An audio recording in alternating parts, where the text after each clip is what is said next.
Assalamualaikum warahmatullahi wabarakatuh. Perkenalkan, kami dari kelompok Waalaikumsalam 10. warahmatullahi wabarakatuh.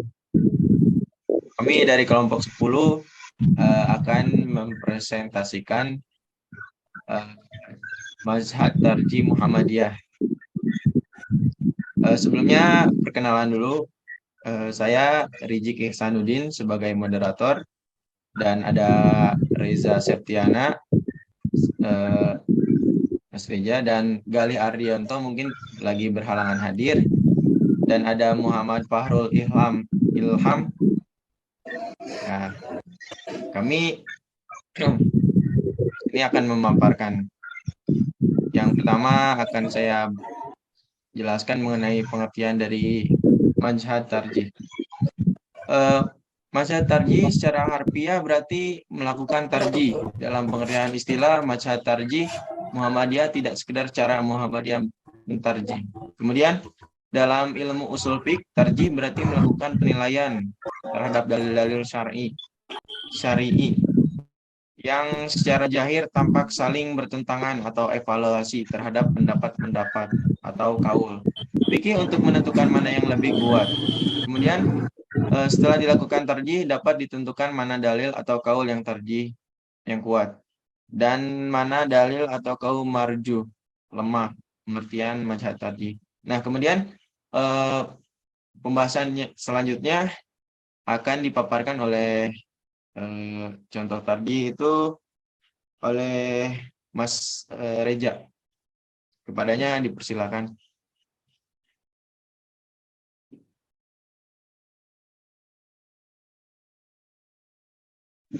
Oke, terima kasih Mas Rijik atas waktunya. Langsung saja. Di sini saya akan menjelaskan tentang contoh tarjih. Yang pertama ada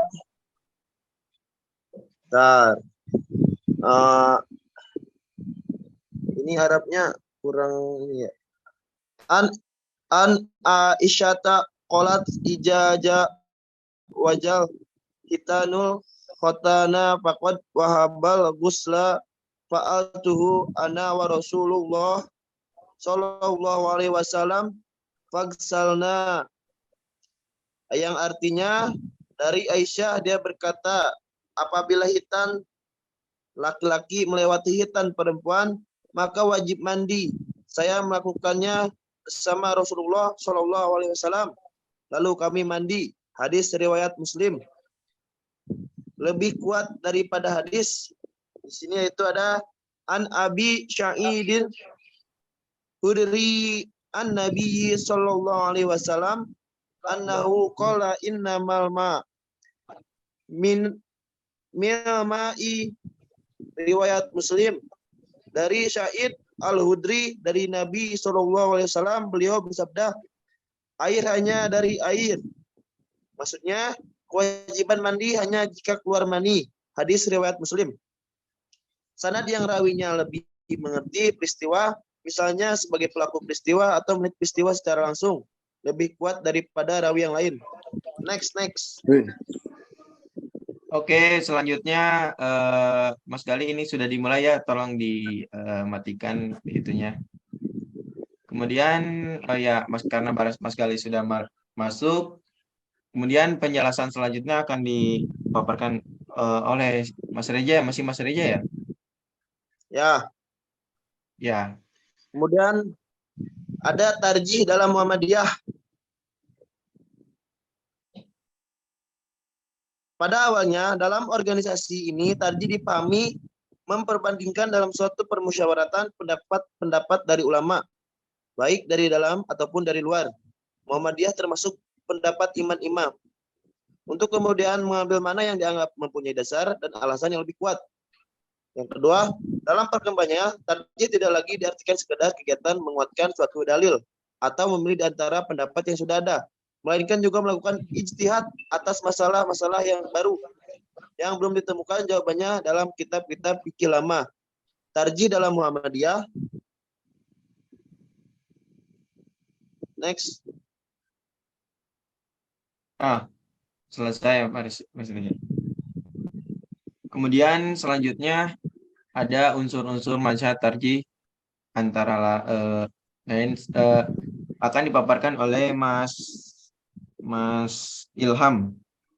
Kepadanya dipersilakan. Unsur-unsur manhaj tarjih. Yang pertama ialah wawasan. Tarjih Muhammadiyah. Wawasan paham agama, wawasan tajdid, wawasan toleransi, wawasan keterbukaan, wawasan tidak berafiliasi mazhab tertentu. Wawasan paham agama, pengertian paham agama, yakni agama Islam dibawa oleh Nabi Muhammad SAW ialah apa yang diturunkan Allah di dalam Al-Quran dan yang disebut dalam sunnah yang sahih. Maksudnya al-makubah berupa perintah-perintah dan larangan berupa petunjuk untuk kebaikan manusia di dunia dan akhirat. Yang kedua, wawasan tajdid. Tajdid sebagai karakteristik pemikiran Islam Muhammadiyah diingat dalam memori kolektif warga masyarakat Muslim Indonesia yang melabeli gerakan ini sebagai gerakan kaum moderis. Dalam kaitan dengan manhaj tarjih, tajdid menggambarkan orientasi dari kegiatan tarjih dan corak produk ketarjihan. Yang ketiga, wawasan toleransi. Toleransi artinya bahwa putusan tarjih tidak menganggap dirinya saja yang benar, sementara yang lain tidak benar. Yang keempat, wawasan keterbukaan. Keterbukaan artinya bahwa segala yang diputuskan oleh tarjih dapat dikritik dalam rangka melakukan perbaikan di mana apabila ditemukan dalil dan argumen lebih kuat. Yang kelima, wawasan tidak berafiliasi mazhab tertentu. Memahami agama dalam perspektif tarjih dilakukan langsung dari sumber-sumber pokoknya Al-Quran dan As-Sunnah. Yang kedua, sumber ajaran agama. Manhaj tarjih juga mengandung pengertian sumber pengambilan hukum ajaran agama. Sumber pokok ajaran Islam adalah Al-Quran dan As-Sunnah yang ditegaskan dalam sejumlah dokumen resmi Muhammadiyah. Terus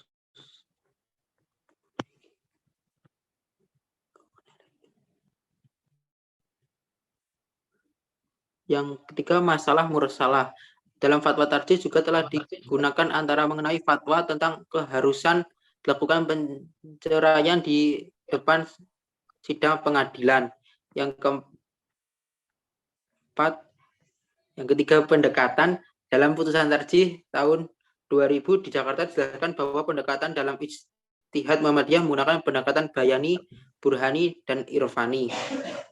Yang keempat, metode prosedur teknis.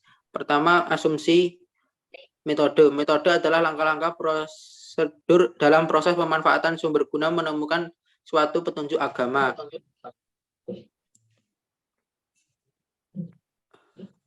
Oke, dari saya. Oh baik, terima kasih Mas Ilham untuk memaparkannya. Kemudian akan dipaparkan kembali oleh Mas Galih, kepadanya dipersilakan. Oke, terima kasih waktunya Mas Rizik yang saya akan menjelaskan ragam metode untuk menemukan norma-norma konkret al-fayah terdapat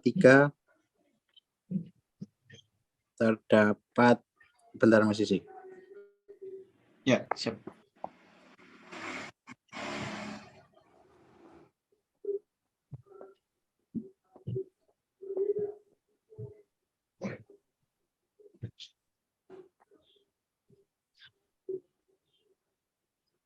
Ya, saya lanjutkan kembali. Terdapat 3 ragam metode yang secara tidak langsung dipraktekkan dalam pengambilan keputusan atau fatwa tarjih. Ragam metode yang dimaksud adalah 1.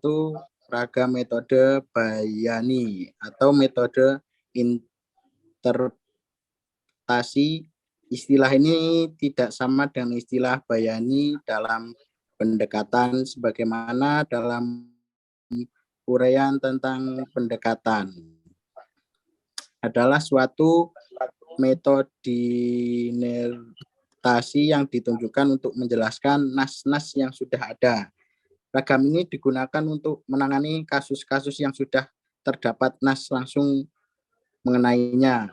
Hanya saja nas ini bersifat masih kabur sehingga perlu diperjelas sudah terdapat nas langsung mengenainya.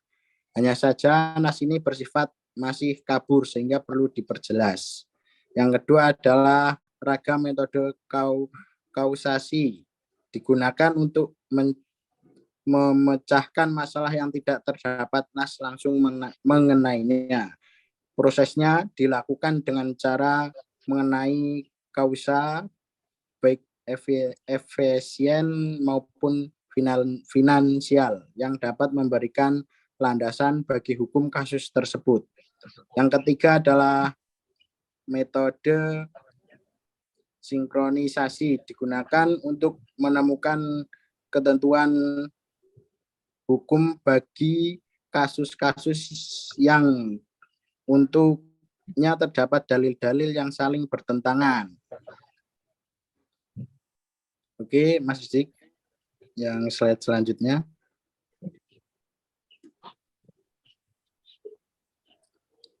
Ya, kesimpulannya adalah Muhammadiyah dalam faham agamanya sesuai dengan manhaj tarjih tidak berorientasi pada mazhab tertentu baik dalam akidah maupun fikih. Namun Muhammadiyah tidak anti mazhab.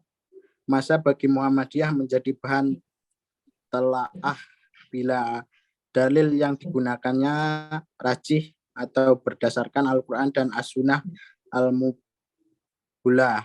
Maka Muhammadiyah mengambil dalil tersebut sebagai pegangan bukan mazhabnya. Bagi seluruh warga Persyarikatan Muhammadiyah masih memiliki komitmen sebagai seorang muslim. Adapun komitmen seorang muslim yaitu yang pertama adalah mengimani Islam, dan yang kedua menguasai ilmu tentang Islam, yang ketiga mengamalkan Islam, dan yang keempat mendakwahkan Islam, dan yang terakhir memperjuangkan Islam. Oke, sekian dari saya akan kembalikan ke Mas Rizik lagi. Baik, terima kasih Mas Gali telah memaparkan apa yang disampaikan.